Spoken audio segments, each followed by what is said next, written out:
खुलुमबाय लोगोफोर, गोजोन फुंबिलि बयनिसिमबो।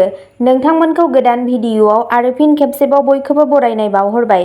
आं दिनै नोंथांमोननि सिगाङाव 10 आगस्ट 2024 मायथाइनि सानसेनि फानजामुथिखौ फरायथिनो लादों।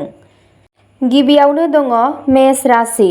रांखान्थियारि थासारिया साबसिन जागोन। मोजां मोनलायनाया रां एबा बेसेनगोसा अनथोबफोर मोन्नाय जागोन। फालांगियाव बिफानि हेफाजाबजों मोनसे मुलाम्फा गोनां थासारि फैगोन। वृषभ राशि। धोनआ खमायगोन। रांखान्थियारि थासारिया साननो गोनां जागोन। सोलोजों खर्सा खालाम। रांनि आंखालआ गोबां खामानिखौ फोजोबनायाव हेंथा होगोन। रांनि लेनदेनफोराव सांग्रां जा। मिथुन राशि। नोंथांनि बांद्राय खरसानि थाखाय नखराव नांलाय-खमलाय जागोन। साख्रियाव गाहाय मावख'गिरिफोरनि फाव फान्दायनायनि थाखाय नोंथाङा लाजि फोनांजानो गोनां जानो हागौ। कर्क राशि। रांखान्थियारि बिथिङाव नाजानायफोरा जाफुंसारगोन। हरखाबै रां मुलाम्फा जानाय आरो रां बाहायनायनि जाथावना दं। खामानि मावनायनि माखासे जाथावना थानो हागौ। गाहाय थाखोनि सुबुङा साख्रियाव मुलाम्फा गोनां जागोन। सिंह राशि। फालांगियाव नांथाबना थानाय सुबुंफोरा जुनिया मुलाम्फा मोनगोन।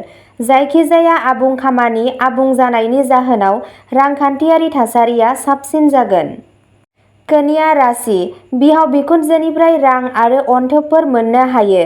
जायखिजाया बेसेनगोसा बेसाद खावनाय एबा खहा जानायनि खाबु दं, बेनिखायनो सांग्रां जा।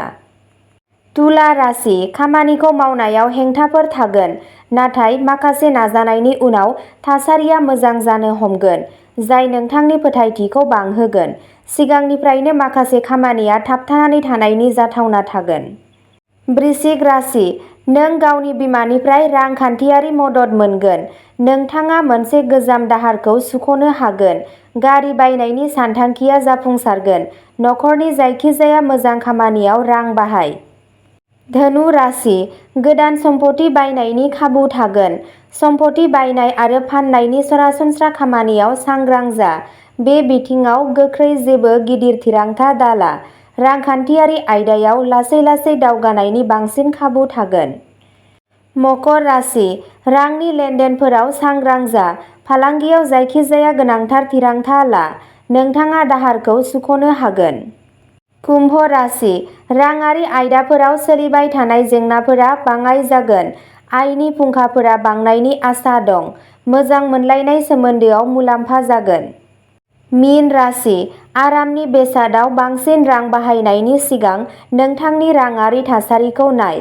रांखान्थियारि सेक्टराव सोलाय-सोल' जानाय बायदि थासारि सोमजिगोन। धोन बुथुमनायाव जेंना जागोन। अब्ला दिनैनि राशि फरायथिनाया एसेनोसै।